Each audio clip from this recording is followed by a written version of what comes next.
السلام علیکم۔ آج جمعرات ہے، نومبر کی 3 تاریخ۔ پاکستان میں سر شام کے 7، بھارت میں 7:30، اور یہاں ہمارے اسٹوڈیوز کی گھڑیوں میں صبح کے 10 بج رہے ہیں۔ وائس آف امریکہ واشنگٹن کی اردو سروس سے میں ہوں خالد حمید، خبروں کے بلیٹن کے ساتھ۔ پاکستان، افغانستان اور بھارت سے ملنے والی خبروں سے آغاز کرتے ہیں۔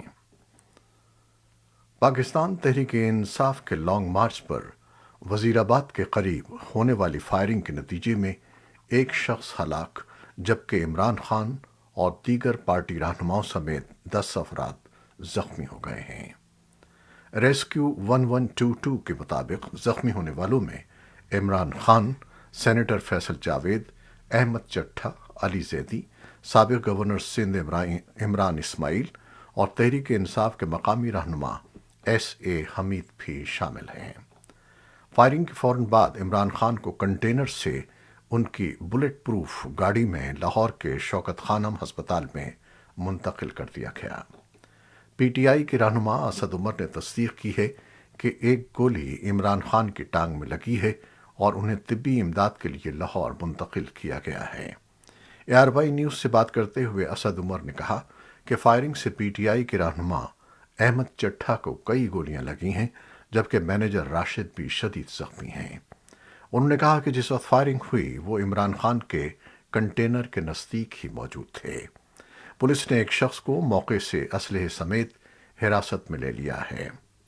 وزیراعظم شہباز شریف نے عمران خان کے کنٹینر پر فائرنگ کا نوٹس لیتے ہوئے متعلقہ حکام سے رپورٹ طلب کر لی ہے۔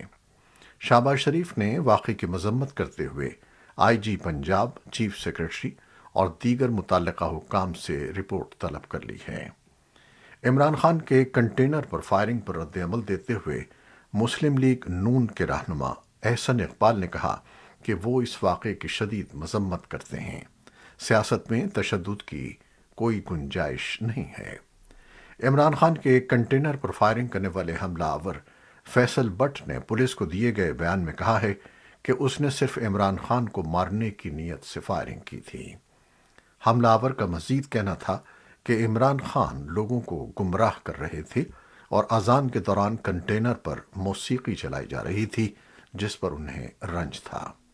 حملہ آور کا مزید کہنا تھا کہ اسے کسی نے عمران خان پر حملے کے لیے نہیں اکسایا، بلکہ یہ اس کا انفرادی فعل تھا۔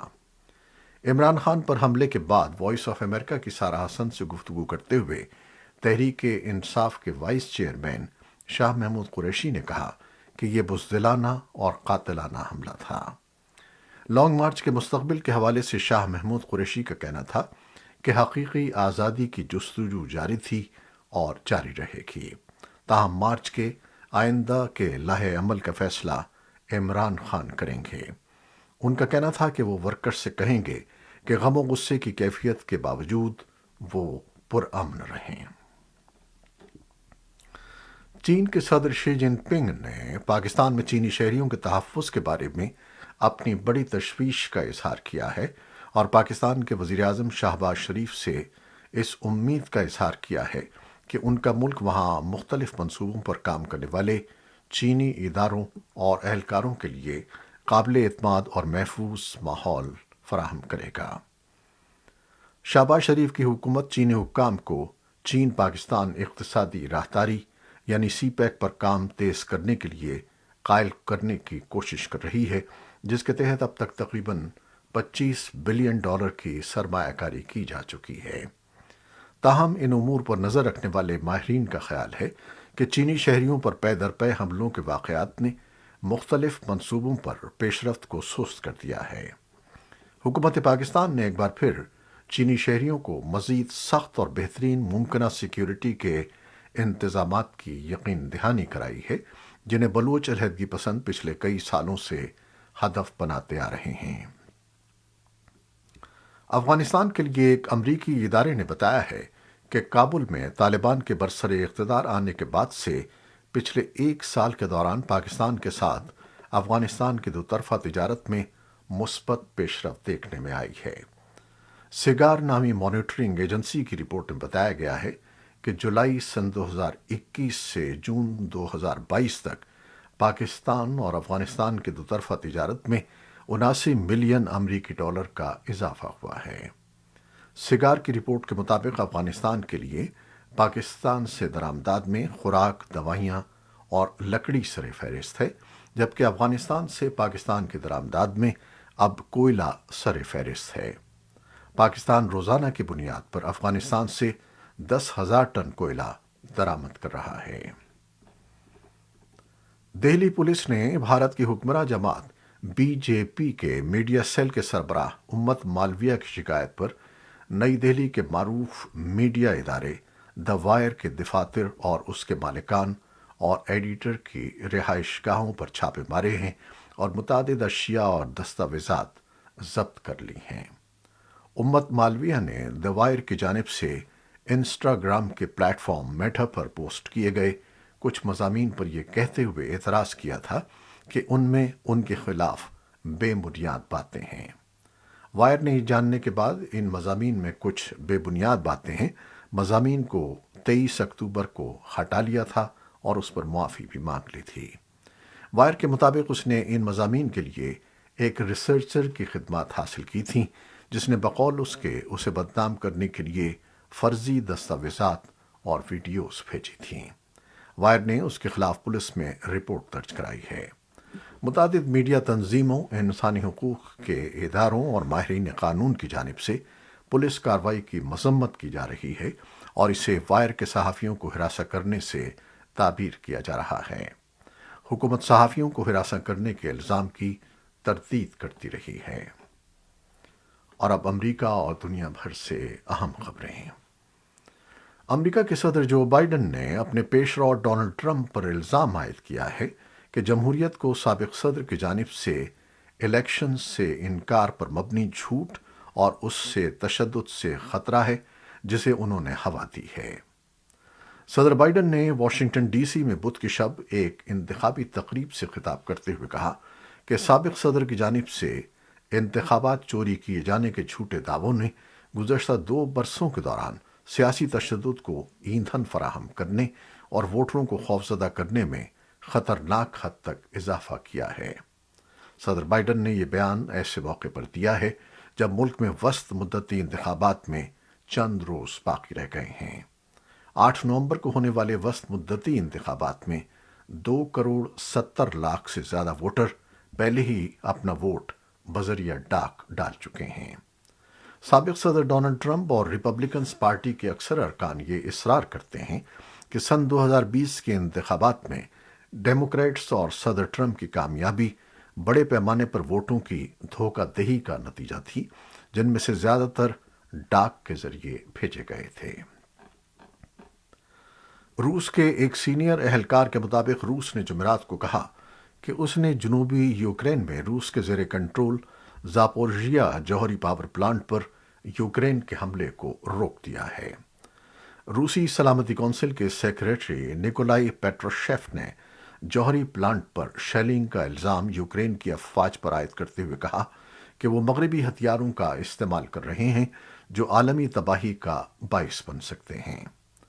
پیٹروشیف کا یہ بیان یوکرین کے جنرل اسٹاف کے اس بیان کے بعد سامنے آیا ہے کہ اس سے قبل روسی حملوں نے ملک کے بڑے علاقوں کو شدید گولہ باری سے نشانہ بنایا تھا، جس سے انفراسٹرکچر کو نقصان پہنچا تھا اور یورپ کے سب سے بڑے جوہری پاور پلانٹ زاپورژیا سے توانائی کی فراہمی کو نقصان ہوا تھا۔ دونوں فریق ایک دوسرے کے دعووں کی تردید کرتے ہیں۔ اطلاعات کے مطابق لوہانس اور ڈونیٹس کے مشرقی علاقوں میں شدید لڑائی کی اطلاع ہے، جبکہ وسطی یوکرین کے کیریوی ایریا اور شمال مشرق میں سومی اور خارکیف میں بھی لڑائی کی رپورٹیں ہیں۔ جمہوری ممالک کے G7 گروپ کا مغربی جرمنی کے شہر مانچسٹر میں آج جمعرات سے 2 روزہ اجلاس ہو رہا ہے، جس میں اس بات پر تبادلہ خیال کیا جائے گا کہ بہترین ہم آہنگی اور یوکرین کے لیے مدد فراہم کرنا کیوں کر جاری رکھا جائے۔ یہ اجلاس ایسے وقت میں ہو رہا ہے جب یوکرین میں توانائی کے بنیادی ڈھانچے پر نئے روسی حملوں کی وجہ سے بجلی کی بڑے پیمانے پر کٹوتی ہو رہی ہے۔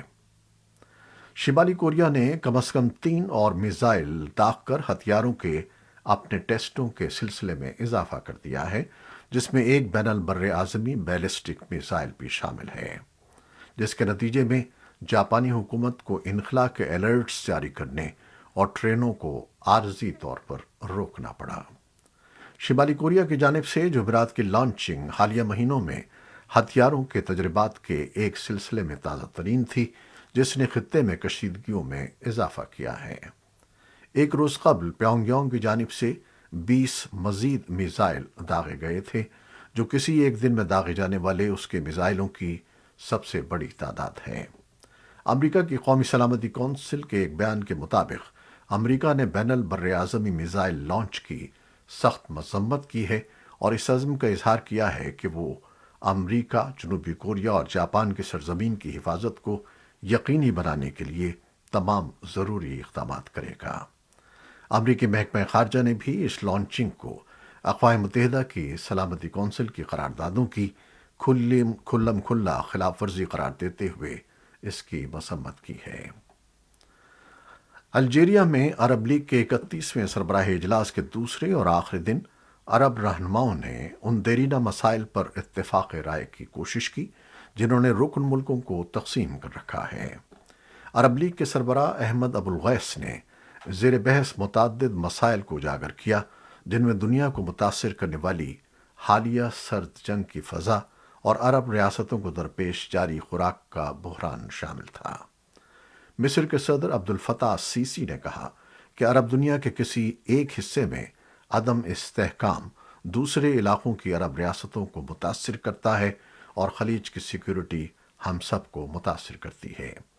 فلسطینی لیڈر محمود عباس نے بدھ کے روز کانفرنس سے خطاب کیا اور اسرائیل پر تنقید کرتے ہوئے کہا کہ اسرائیلی پالیسیوں نے فلسطینیوں کے پاس اس کے علاوہ کوئی راستہ نہیں چھوڑا کہ وہ ان تمام معاہدوں پر نظر ثانی کرے جو انہوں نے اس کے ساتھ کیے ہیں۔ 3 امریکی عہدیداروں نے منگل کو بتایا ہے کہ سعودی عرب نے امریکی حکام کے ساتھ انٹیلیجنس کا اشتراک کیا ہے، جس سے پتہ چلتا ہے کہ ایران مملکت پر حملے کی تیاری کر رہا ہے۔ سعودی عرب پر ممکنہ حملے کے بارے میں بڑھتے ہوئے خدشات اس وقت سامنے آئے جب بائیڈن انتظامیہ تہران پر وسیع پیمانے پر ہونے والے مظاہروں کے خلاف کریک ڈاؤن پر تنقید کر رہی ہے اور روس کو یوکرین کی جنگ میں استعمال کرنے کے لیے سینکڑوں ڈرونز اور تکنیکی مدد کی فراہمی پر اس کی مذمت کر رہی ہے۔ قومی سلامتی کونسل نے ایک بیان میں کہا کہ ہمیں خطرے کی صورتحال پر تشویش ہے اور ہم سعودیوں کے ساتھ فوجی اور انٹیلیجنس ذرائع کے ذریعے مسلسل رابطے میں ہیں۔ انہوں نے کہا کہ ہم خطے میں اپنے مفادات اور شراکت داروں کے دفاع سے گریز نہیں کریں گے۔ سعودی عرب نے تبصرے کی درخواستوں کا جواب نہیں دیا۔ اقوام متحدہ میں ایران کے مشن نے بدھ کے روز ایسوسی ایٹڈ پریس کو بتایا کہ امریکی دعوے بے بنیاد ہیں۔ کرکٹ T20 ورلڈ کپ کے اہم میچ میں پاکستان نے جنوبی افریقہ کو 33 رن سے شکست دے کر سیمی فائنل تک رسائی کی امیدوں کو برقرار رکھا ہے۔ سڈنی کرکٹ گراؤنڈ میں کھیلے جا رہے میچ میں پاکستان ٹیم کے کپتان بابر اعظم نے ٹاس جیت کر پہلے فیلڈنگ کا فیصلہ کیا تو ابتدا میں گرین شرٹس مشکلات سے دوچار رہیں، لیکن شاداب خان اور افتخار احمد کی جارحانہ بیٹنگ کی بدولت پاکستان نے 9 وکٹوں کے نقصان پر 185 رنز بنائے۔ مڈل آرڈر بلے باز افتخار احمد اور شاداب خان نے 36 گیندوں پر 82 رنز کی شراکت قائم کر کے ٹیم کو زبردست ٹوٹل فراہم کیا۔ جنوبی افریقہ کا اسکور جب 9 اوورز میں 69 تھا تو سڈنی میں بارش شروع ہو گئی، جس کے بعد میچ دوبارہ شروع ہوا تو جنوبی افریقہ کو 30 گیندوں پر 73 رنز کا ہدف دیا گیا، لیکن جنوبی افریقہ کی ٹیم 9 وکٹوں کے نقصان پر 108 رنز بنا سکی۔ یہ تھیں وہ خبریں جو فیس بک لائیو پر ہم نے آپ کے لیے پیش کی۔ ہماری ویب سائٹ، یوٹیوب اور پوڈ کاسٹ پر یہ بلیٹن آپ کے لیے پوسٹ کر دیا جاتا ہے۔ آپ ہمارے بلیٹن کو شیئر کرتے ہیں اور اپنے کمنٹس میں اپنی محبتوں اور دعاؤں کا اظہار کرتے ہیں، جس کے لیے ہم آپ کے بے انتہا ممنون ہیں۔ اپنی ان کاوشوں کو جاری رکھیے گا۔ نیوز ایڈیٹر بہجت جیلانی کے ساتھ خالد حمید کو اب اجازت دیجیے گا۔ اللہ حافظ۔